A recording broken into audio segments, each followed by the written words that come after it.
Hello everyone, welcome to my channel. Friends, before going into the details of the war, don't forget to like the video, subscribe to my channel and turn on the notification bell. Please support by subscribing and turning on the notification bell. We are a strong community. Ukraine reports Russian strikes on energy infrastructure. Ukraine's state energy company said Thursday it was limiting electricity use in multiple regions of the country after Russian attacks overnight targeting energy infrastructure. Ukrenergo said damage from the strikes included equipment in the central part of the country. It said restrictions on power use are necessary to avoid network overloads and to make it easier to fix damaged facilities. The new attacks on Ukrainian energy sites came as President Volodymyr Zelensky thanked workers in the energy sector for their efforts to stabilize the power grid. No matter what the enemy does, our task is to break its plans and protect Ukraine. And this is not just someone's task, it concerns not only energy workers or anyone else. Conscious energy consumption is now needed by all Ukrainians, Zelensky said in his nightly address Wednesday. A Russia-installed official in Crimea said Thursday an overnight drone attack targeted a thermal power plant in the Russia-annexed peninsula. The official said there was no threat to the power supply there and that there were no casualties. Nuclear exercises. The Kremlin said Russian President Vladimir Putin on Wednesday remotely observed exercises by its strategic nuclear forces that are meant to simulate a response to a massive nuclear strike. Russian state television showed video of Putin observing the drills on a huge television screen, with comments from military leaders. In the broadcast, Russian Defense Minister Sergei Shoigu said the drills involved a nuclear submarine, long-range aircraft and multiple practice launches of ballistic and cruise missiles. The White House said Tuesday that Russia had given notice it was going to stage the annual exercises, called Grom, or Thunder. They come as NATO began its own annual nuclear exercise, known as Steadfast Noon, on Monday. For several days, Russian officials have alleged that Ukraine is planning to develop and use a so-called dirty bomb in its conflict with Russia. Dirty bombs combine conventional explosives with radioactive material and are designed to spread radioactivity that can cause massive death and contamination. The UN Security Council discussed Russia's allegations at a closed-door meeting Tuesday. Ukraine and its Western allies have strongly denied the allegations, and suspect they are being made as a pretext for some type of escalation in the war in Ukraine. Speaking from alliance headquarters in Brussels Wednesday, NATO Secretary-General Jens Stoltenberg called the accusations absurd and blatantly false, and he warned Russia not to use false pretexts to escalate the war. U.S. President Joe Biden issued a similar warning Tuesday. When asked by a reporter if he thought Russia was using the dirty bomb allegations to set up a false flag operation and deploy a dirty bomb of its own, he said, Russia would be making an incredibly serious mistake for it to use tactical nuclear weapons. Iranian drones. Biden met Wednesday with Israeli President Isaac Herzog at the White House.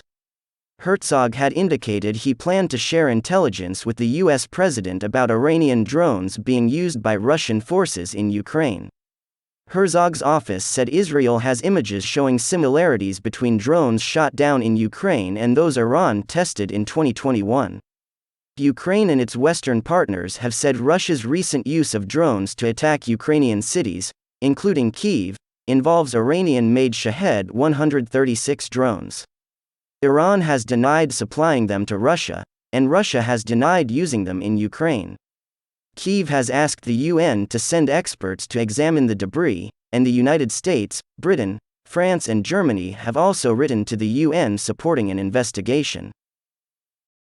Russia called another meeting of the UN Security Council on Wednesday to discuss whether the UN Secretariat has the authority to send experts to Ukraine under the UN Charter and Security Council Resolution 2231, which restricts transfers of certain items to and from Iran. The Secretariat needs to respond to requests of member states, but to act on the basis of a clear explicit mandate in the UN Charter, not on the basis of the desires of certain countries, Ambassador Vasily Nebenzia said of Ukraine and the Western states' letters. Iran's envoy said his country has taken a neutral position on the war and has consistently advocated for peace.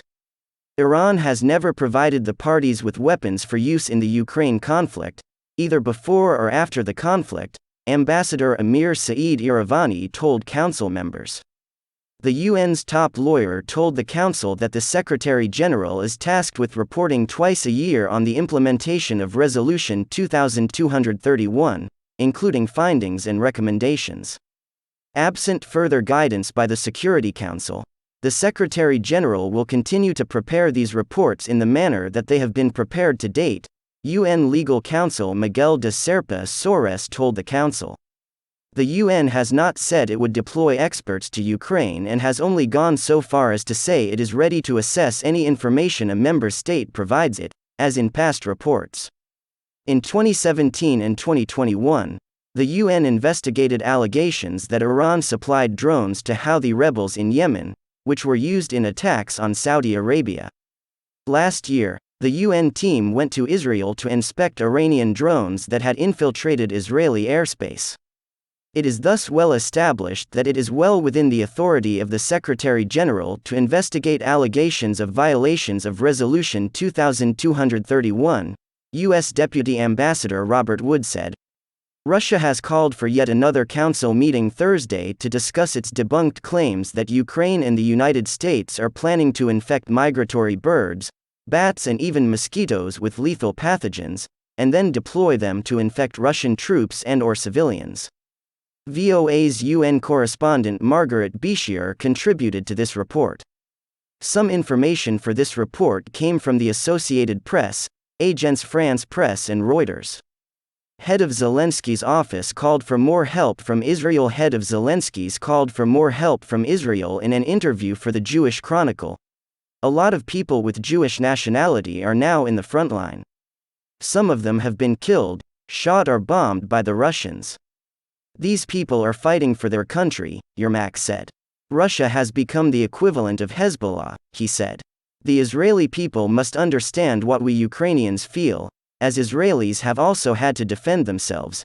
He rejected the argument that military support for Ukraine would make the situation for Israel more difficult through increased Russian support for regimes like Syria and terrorist groups. The Russians are aligning with Israel's enemy Iran, and everyday Iranian drones are striking at our people, he said. Germany transferred 2 more Mars 2 MLRS and 4 PS-2000 self-propelled guns to Ukraine. Germany supplied Ukraine with 2 additional Mars 2 multiple rocket launchers and 4 Panzerhaubitze 2000 self-propelled howitzers. This was announced on the official website of the German government. Over the past week, Ukraine also received 2 surface drones. However, no details were provided about the type and purpose of these unmanned vehicles. The total number of Mars 2 handed over to the armed forces of Ukraine increased to 5 units. Ukraine also received ammunition along with MLRS. Including this batch of weapons, the total number of Panzerhaubitze 2000 self-propelled howitzers transferred by Germany and the Netherlands reached 16 units. Germany is also shipping over 6,000 of 155 mm artillery shells and 186,000 ammunition to 40 mm grenade launchers to Ukraine within the same aid package. The transfer of multiple additional rocket launchers and artillery to Ukraine was announced by the German Ministry of Defense on October 12. Thanks for watching. Don't forget to like the video and subscribe to my channel. See you in the next video.